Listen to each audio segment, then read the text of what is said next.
It looks like we may not be recording many more episodes about the Jets playoffs if Game 4 is anything to go by. Find out what went wrong on tonight's episode of Locked On Winnipeg Jets.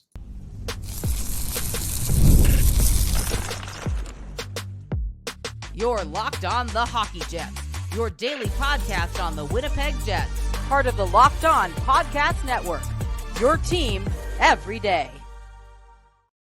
Hey friends, and welcome to tonight's episode of Locked On Winnipeg Jets, part of the Locked On Podcast Network, your team every day. I'm your host, Harrison Lee, an avid Winnipeg Jets fan and an online blogger.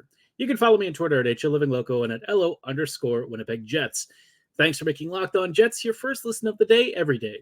If you like what you're hearing, be sure to like, follow, and subscribe on all of your favorite podcasting platforms and YouTube. Doing so, of course, is always free of charge and ensures you never miss another episode. Most of all, though, we just love and appreciate your support. Tonight's episode, I'm not mad. I'm just disappointed. I mean, I think we all knew heading into Game 4 that while it was a must-win, the Jets probably weren't going to win. I think the past few games of this first playoff series for the Jets, they've been a lot less than spectacular. Colorado has basically kicked us around and done it repeatedly. And tonight really wasn't any different. The Jets got schooled, and I don't know how many more years we can keep doing this. It feels like you're circling the drain every single time the Jets make the playoffs. And this time I thought it really was going to be different, but it just feels like we're back to where we started once again. Before we dive into the nitty-gritty of all this, just wanted to let you know that tonight's episode is brought to you by Monopoly Go. I admit it, I've got a competitive side, and I'm a big fan of Monopoly Go, and I think you should be too. The mobile hit twist on the classic Monopoly game that allows you to join your friends either competitively or cooperatively, where you can build up great properties, make some quick cash, and have fun. Download Monopoly Go free right now on the App Store or Google Play. Now, like I said, this Jets game, what do you even say about it anymore? Winnipeg lost at 5v5. They lost at, 5v4. They lost at 4v5. Whatever the situation was, didn't really matter. The Jets lost. And I think in games like these where Winnipeg is desperately chasing some sort of formula to beat Colorado, they come up empty again. And I think it's high time that some major changes happen. But I think the overwhelming lesson that you take away from this series is that it feels like the Jets are 10 steps behind everyone else, which is crazy because they finished second in the division. But, what I said earlier in the regular season was when it comes to the playoffs and you enter a series in 7 games, up to 7 games against a single opponent, things can rapidly escalate and spiral out of control. And I think for the Jets, that first game maybe was a warning sign, but Winnipeg squeaked through.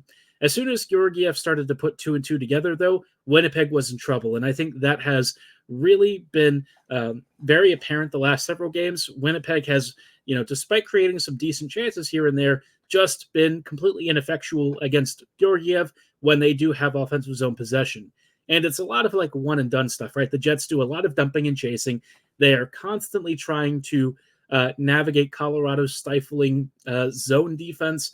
It's frustrating. The zone denials, like zone entry denials and stuff from Colorado have exceeded what the Jets have done. And it's crazy because like Winnipeg used to be the team that did this, and instead they're the ones getting stymied at every turn. Colorado has been content to just dump the puck further down the ice and let the Jets try and chase back and forth in a game that very much favors the way Colorado likes to stretch the ice. It sucks. It's the reality. And unless the Jets suddenly stop giving time and space and start to really focus on how they actually attack the neutral zone and everything, Winnipeg's going to be in some trouble.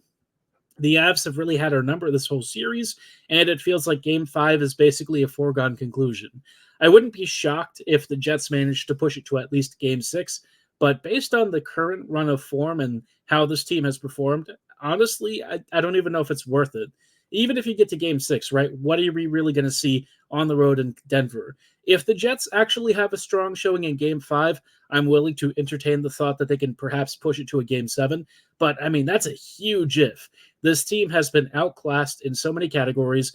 The star talent for Colorado has stepped up big time. And even when Hellebuck puts up some really strong performances in net, especially early in these games, the Jets just completely fall apart and run out of steam. So at the end of it all, he's still conceding like 4 or 5 goals. And you really can't blame much on him. He's doing the best that he can, but unless he's like immortal or literally a brick wall, the Jets basically have no shot. Winnipeg has been, lapped around again and again, and game 4 really wasn't all that different. The only sign of life was when Nate Schmidt scored a goal, and then, Colorado managed to survive Winnipeg's pressure and came back and over time started to push the pace again. And just like that, they were in the lead. And so for me, very frustrating, not unexpected. And it's just every time the Jets take a penalty, you basically knew what was going to go in the back of the net. There have been very few power plays in this series where Colorado hasn't converted. Like I've mentioned earlier, Nichushkin and Lehkonen have also been absolute menaces. They both have their 4th goals of the series, and then Nichushkin decided that wasn't quite enough and added a 5th and a 6th to complete his hat trick. So, yeah. Look, Rick made 2 changes to the lineup. He put AJF in over Gustafsson and Logan Stanley in for Brendan Dillon, who was still ailing from his cut hand. And that was the change. That was the extent of the tactical adjustments heading into a game where you had to win and put up your best performance. And instead, Winnipeg got dumped on. Just a really sad, depressing game to watch. I think we all knew this was probably going to happen as soon as we saw those lineup changes. And it's getting to the point where even the media is straight up asking on Twitter and even in some of these press conferences, where is Cole Perfetti? Where is he? Because he's sitting in the press box waiting for some action. And, all I can say is you get what you deserve. I think this coaching staff has lost the plot. I think they have had a terrible in-game feel for the past 2 seasons. When it comes to adjustments and in-game changes, the Jets just don't have it. Their opponents like Bednar and the Avs and Dallas and DeBoer and some of these other coaches, they've kind of outfoxed the Jets time and time again. And even in those regular season games where the Jets maybe controlled and did really well, you just felt like there was a level of suspicion because we'd seen earlier in the season that it wasn't that tightly controlled. The Jets weren't able to pull off those same results. And so, unfortunately, my suspicions about how this lineup was going to perform have more or less been validated. Top line has sucked. The defense has been really rough. I think the second line being as bad as it is has been a little bit of a surprise, although I wouldn't say it's that much of a surprise when the defense is struggling to get the puck up the ice and pretty much every other line has basically been getting caved in. So, pick your poison, right? It doesn't matter if it's the first line, the second line, the third line, or the fourth line that's sucking. Everyone's pretty much equally struggling. And there have only been a few standout performances in some of these games where I'd say it's really worth shouting out. So, look, I'm not trying to be a doom me type here. I think I'm just being realistic. Winnipeg probably could have gotten swept in this series, and I don't think it would have been an unfair reflection on the performance. Had they not won game 1, I think this would have been over in 4. Jesse Pollock, ever since he tweeted that stupid thing about Avs in 4, throw away the sweep or whatever, the Jets are 3 games in the hole. That it might as well be an Avs in 4 at this point because it looks like the Jets are about to lose a 4th straight game to go 1-5 or 1-4, unless there's a miracle here and the Jets can salvage something out of game number 5. But I got to be honest, I am not feeling it. And it's not just the fans that sound like they're kind of pissed off. We're getting some feedback in some of these press conferences after the games where the players are starting to talk about the lack of tactical adjustment. Well, spotlight who has spoken up and why. Perhaps it's a little bit ironic hearing it from some of these sources in just a little bit. Before we go too much further, though, I did want to shout out our friends and partners at FanDuel. It's playoff time in the NBA and NHL while the MLB regular season continues to chug along, and FanDuel is your place to bet on every game. If you're feeling a little bit lucky and maybe you want to take a chance on betting on the Jets trying to get out of this Colorado series, maybe you think you could get a big payday, or maybe if you're a Jays fan, you want to bet on them finishing in a playoff spot. I know a lot of folks are not exactly loving Jays baseball right now, but hey, maybe they have a big turnaround later in the season. No matter what, though, if you're a new customer, you can get $150 in bonus bets guaranteed. That's $150, win or lose, which is great for you and great for everyone else who's interested because, look, sports are fickle, they're chaotic, and a lot of times your predictions don't age super well. But with FanDuel, you can get $150 guaranteed, win or lose, when you're a new customer. Bet on everything from slap shots to home runs to slam dunks, all on an app that's safe, secure, and easy to use. What are you waiting for? Visit FanDuel.com/lockedon and make your first bet an automatic win. FanDuel, America's #1 sportsbook. While we're at it, I also wanted to shout out our friends and partners at Gametime. For those of you who like to buy tickets to concerts or sporting events, you know that it's often a bit of a pain in the butt, right?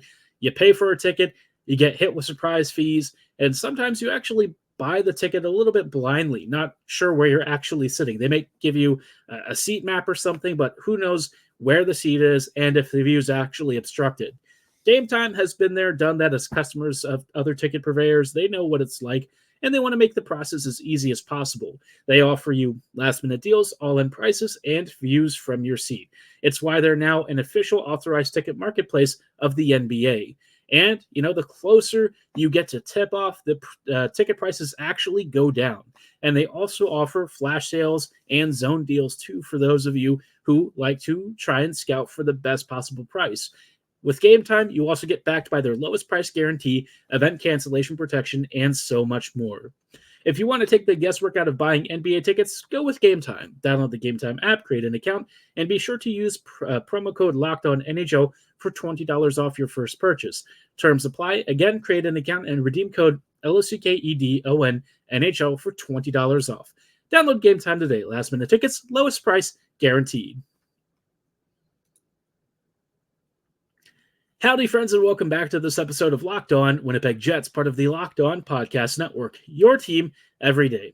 Every day, thank you so much for joining us on tonight's episode as we're chatting about the wake of the Jets getting smacked around a bit. Things aren't feeling great.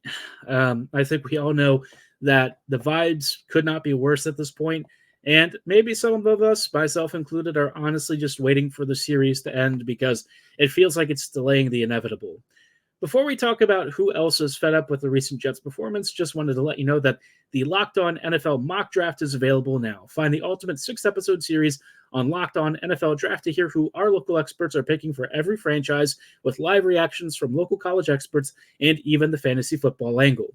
The Locked On NFL mock draft is available now on Locked On NFL Draft on YouTube or wherever you get your favorite podcasts. Now turning back to the Jets, Mark Scheifele and Nino Niederreiter said tonight that the Jets have not made adjustments while the Avs have, and that has played a critical role in why the Jets are down 3-1 in the series.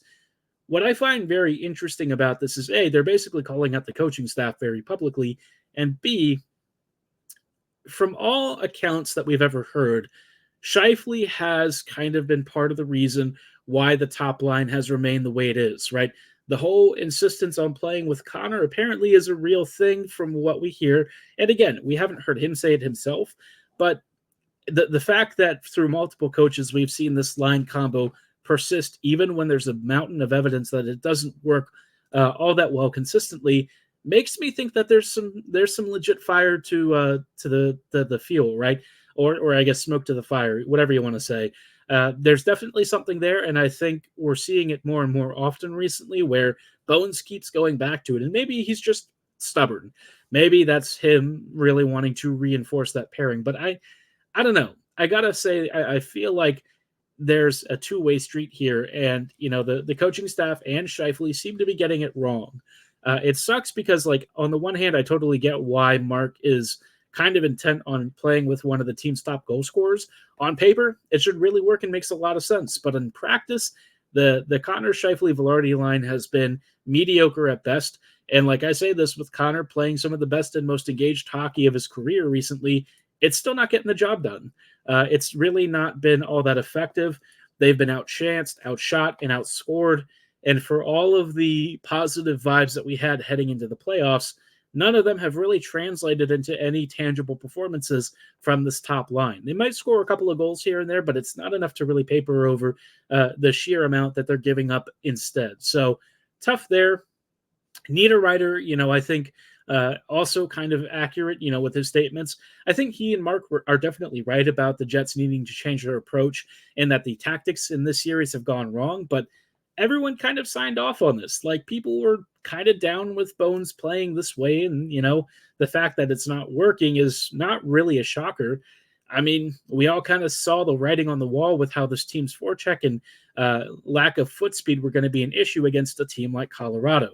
And it's not like, I was expecting this series to be like it was during the regular season. I thought it was going to be close, and it's actually not been. It's been a lot less than close, very much in favor of the Avs. So, really tough one. For me, it's just annoying. And like, Bones was asked about some of these issues, and he said, I'd rather lose the way that I want to coach than try and make changes mid-game and end up, having them all backfire, which to me just tells me that he's not reading the room, right? This is not a situation or scenario where you can keep going back to the same well. And I think that's where he's really lost the plot. And it's always been the case with him that, philosophically, at a high level, he gets it. He's a good coach in a lot of areas. And I think when it comes to like the overall team defensive structure, he's great.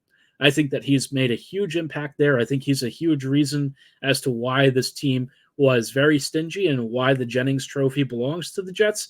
But he's also responsible for the fact that, against a team like Colorado, Winnipeg has looked completely incompetent. They've been diced up, they've been torn apart, and they've been basically run over by faster, speedier skaters who have run through the Jets' neutral zone traps and essentially just made us look extremely static. So, he's got to really wear that. And I don't know if he feels like it's on the players or if he bears responsibility with this. And the Jets media has always been a little bit hesitant to really call out coaches. It's not a thing that we often see with this particular group, but people are really getting vocal now that Bones has kind of gotten the assignment wrong. There was a great article from Murat from The Athletic recently, just a few hours ago, actually, as of this recording, talking about where the blame really lies. And I'm sure it was probably a draft that's been in the works for the past couple of days, because let's be real, the problems that have happened in this game were there present all the way through game one. It's not like it's a new thing. It's just the Jets managed to win the first game, and now they're down 3 straight after that. So I think we're all just tired of watching this team suck. Year in and year out, we've seen a franchise that just has never really lived up to the promise. Ever since 17-18, when we thought that was going to be the beginning of a dynasty, it's all been downhill. I mean, the Jets have had a few decent playoff runs, but they swept the Oilers that one time during the weird COVID years, and that was mostly because Hellebuck really stood on his head. Other than that, the Jets have basically been mediocre to poor throughout most of these playoff runs. Remember the Calgary Flames series? That kind of sucked. And look, the Jets have lost big players like Morrissey and Scheifele to injury, and there's no real way to replace those guys. But there have been other playoff runs where the Jets were reasonably healthy and they got outclassed. Last year's Vegas series was atrocious. I thought, maybe the addition of depth players this year that are actually quality guys would help fix some of these issues for the Jets. But in the end, instead, Colorado has basically just exposed how one-dimensional this team can be when there's no foot speed. So, painful, right? I think, the Bones and the players talking about, the issues with this team, they seem to know where the problems lie, but I feel like they don't have a great handle on the solutions and decision-making. I just don't think anyone is quite on the same page. And we're 4 games into a playoff series where the Jets are on the verge of being swept. How are we still having these conversations? I don't know. They've been problems throughout the whole year, whether we really wanted to admit it or not. There were moments where the stuff was very apparent. So, I mean, it shouldn't be a surprise, but apparently it is. So all I can say is it really sucks. I hate that we're here again, and we've been here so many times before, but it looks like we're going to be here at least one more time. So Game 5's on Tuesday. I don't even know what I'm expecting at this point, but it sounds like there's imminent lineup changes. We'll talk about who could potentially draw in and what's going to happen now that Nemesnikov took a big puck up to the face. Still no word as to what's going on with him. He went to the hospital and was getting evaluated. Prayers up for him. That looks really ugly. And, without him, it's tough, right? The Jets really can't afford to keep suffering any more serious injuries. Being down Dylan for at least a game or two, likely out for Nemesnikov for maybe the rest of the series based on what looked to be the severity of the injury. I mean, this is it's brutal. But, the Jets have had a number of players in the press box that they can potentially call upon. And we'll talk about who might be drawing in and how the Jets can try and salvage something out of this series to try and maybe force, at best, a Game 6. We'll talk about all of that in just a little bit. Before we go any further, though, I do want to shout out our friends and partners at Monopoly Go. All right, game off. We've got to pause here to talk more about Monopoly Go. I know you heard me talk about it earlier, and you said flag on the play. You've already mentioned it, but that's just because Monopoly Go's got a ton of great features that I think you really should be checking out. In Monopoly Go, you can team up with friends for timed tournaments where you work together to build up each other's boards. The more you win together, the more awesome prizes you can unlock. And there's so much to get, including stickers that you can trade with friends to create your big photo albums, cool new playing pieces to travel boards with, and of course, hilarious emojis to taunt your friends when you're stealing from their vaults. Monopoly Go feels new and exciting every day with constantly changing content, tournaments, and challenges. A ton include their own mini games, like digging for treasure or a robotic pachinko machine. There's always new timed events that help you win big, like massive multipliers for everything you win or rent frenzies. There's always something fun to discover in Monopoly Go, so get off the bench and go download it now free on Apple Store or Google Play. Game on. Hello, friends, and welcome back to these closing thoughts on tonight's episode of Locked On Winnipeg Jets, part of the Locked On Podcast Network, your team every day. Everydayers, thank you so much for joining us on tonight's closing thoughts on this episode as we're trying to sift through the wreckage of what has been a dispiriting playoff series, not one that I think a lot of people are surprised by necessarily. I did hope that it was a little bit closer, but it's been rough, right? Let's just be honest. I think this has been a series to forget for the Jets, but there's still time for them to try and maybe close the gap a little bit. Bones said that there are going to be lineup changes for Game 5. Now, traditionally, that usually means one guy comes in and one guy goes out. But I think this time you got to throw stuff at the wall, right, and see if something sticks, because this team is ailing badly, and the amount of pressure from the media, from the fans, and probably from the players themselves to have some big adjustments makes me think we might see some more radical adjustments. Connor Scheifele and Ehlers were out there for a shift or two in this game, this previous game, Game 4, and I think that might be something we see in Game 5. I don't know where Velarde will play. I guess with Monahan or something. Maybe Toffoli gets bumped to the third line. One thing you've got to do, though, is get Cole Perfetti back in. I don't care how you do it. Just get him back in the lineup. This team desperately needs his two-way acumen, his defensive play, and some of his goal-scoring acumen. I mean, he's a 38-point player for a reason, and he basically did this playing like bottom 6 minutes. So his spark, his drive, and I think his intelligence and stuff, these are all things that are going to be important. Now, I'm going to say already there are 2 points that people are going to bring up. He's slow and he's soft. One of those is not really accurate, but I can understand why people say this, because he's not the fleetest of foot, right? His skating is something that I think is perhaps a bit of a drawback. But look at the rest of this team. Toffoli is one of the slowest skaters in the league. Monahan is one of the slowest skaters on the team too. The Jets aren't built to be fast, so what difference does it make if you put Perfetti in? Is he soft? Not really. I mean, he does get hit a lot, but he tends to get right back up, and he'll kind of push his own weight around. He's not a guy who's afraid to grind in the corners and try and force turnovers. Sometimes I think people get lost in what looks effective versus what is effective. And that's where, the sexy stylings of how a player does his job can kind of get in the way of the outcome. It's hard to kind of evaluate that stuff, right? Because you'll see this beautiful, elegant skating, but perhaps that possession really doesn't end in anything. And I think that's where a guy like Kyle Connor kind of made his bread for a while, is he looked like an amazing attacker. And at times he could be. But a lot of what he did was sort of empty calories play, right? He'd skate the puck into a really dangerous area, and then he'd get dispossessed. It's been a bit of a different story recently. I feel like his puck management and stuff this series has been pretty good, actually. Connor's kind of doing a lot of the stuff off and on the puck that I wished he'd done earlier in his career. But no use crying over spilled milk. Now, in terms of what the Jets need, they've got to get Perfetti in, and probably more in a top 9 role. I feel like having him on the 4th line is definitely an improvement, but it's still not good enough. I would also expect Gustafsson to probably draw back in, either him or Kupari. Kupari, I can't say I'm really eager to see again. He's fast, and that's kind of it, right? Maybe that's enough against Colorado, but I feel like his penchant for turning over the puck right in front of Hellebuck is not really going to fit in well with how the rest of the Jets' pizza handling has been. Winnipeg served up a lot of turnovers and pizzas to opposing players, and Kupari not really being better at that doesn't make me abundantly eager to see him back in. But if he does get in, I mean, it's whatever. It probably doesn't make a difference in the end.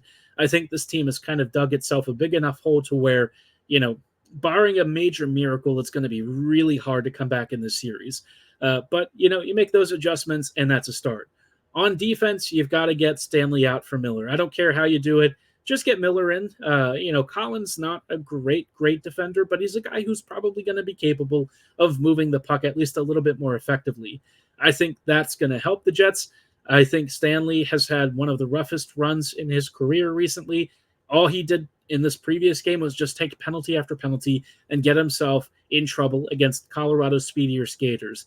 And I don't entirely blame him for being the big guy who gets called for being big, but at the same time, you've got to be controlled. You've got to be careful. And I think we all knew that he's just a mismatch for this series against the Avs. And that's where, it's been a really tough one because Pionk's also struggling. DeMello has had issues with his foot speed. Schmidt has done about as well as he can, but he's not exactly the fastest guy either. The only defender who I'd say has really excelled and is desperately trying to keep the ship afloat is Morrissey. Josh has been amazing, transcendent, whatever you want to call him, and it still doesn't matter because the rest of the team has really lagged behind. So, these changes, I can't guarantee that they're going to manifest into anything. In fact, I'd argue that at this point, that ship has already probably sailed. I think if Bones had come in with a stronger lineup from game 1, maybe we'd be talking about the series in a different light.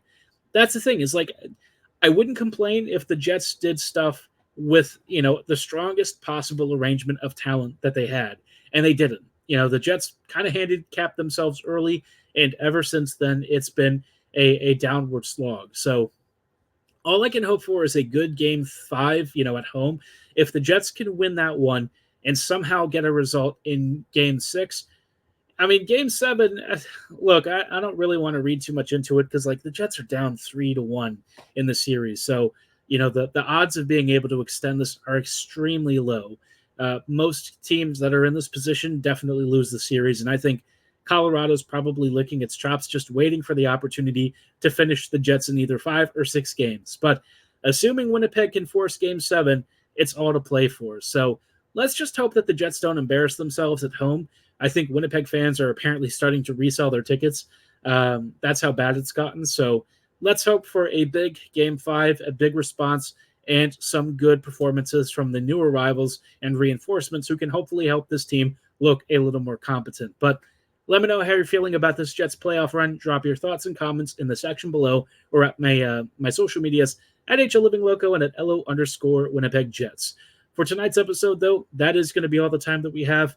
Obviously, tomorrow we'll have some thoughts ahead of game 5 and maybe some previews on some lineup changes if they're announced. Maybe an update on Nemesnikov. Hopefully, he's doing better by then.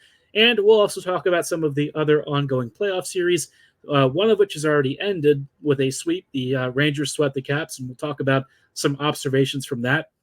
Hey, at least the Jets won more games than the Caps, I guess. But for tonight's episode, that's going to be all the time that we have. I thank you so much for making Locked On Jets your first listen of the day, every day. We'll see you back here tomorrow, so have a great night. And as always, go Jets, go.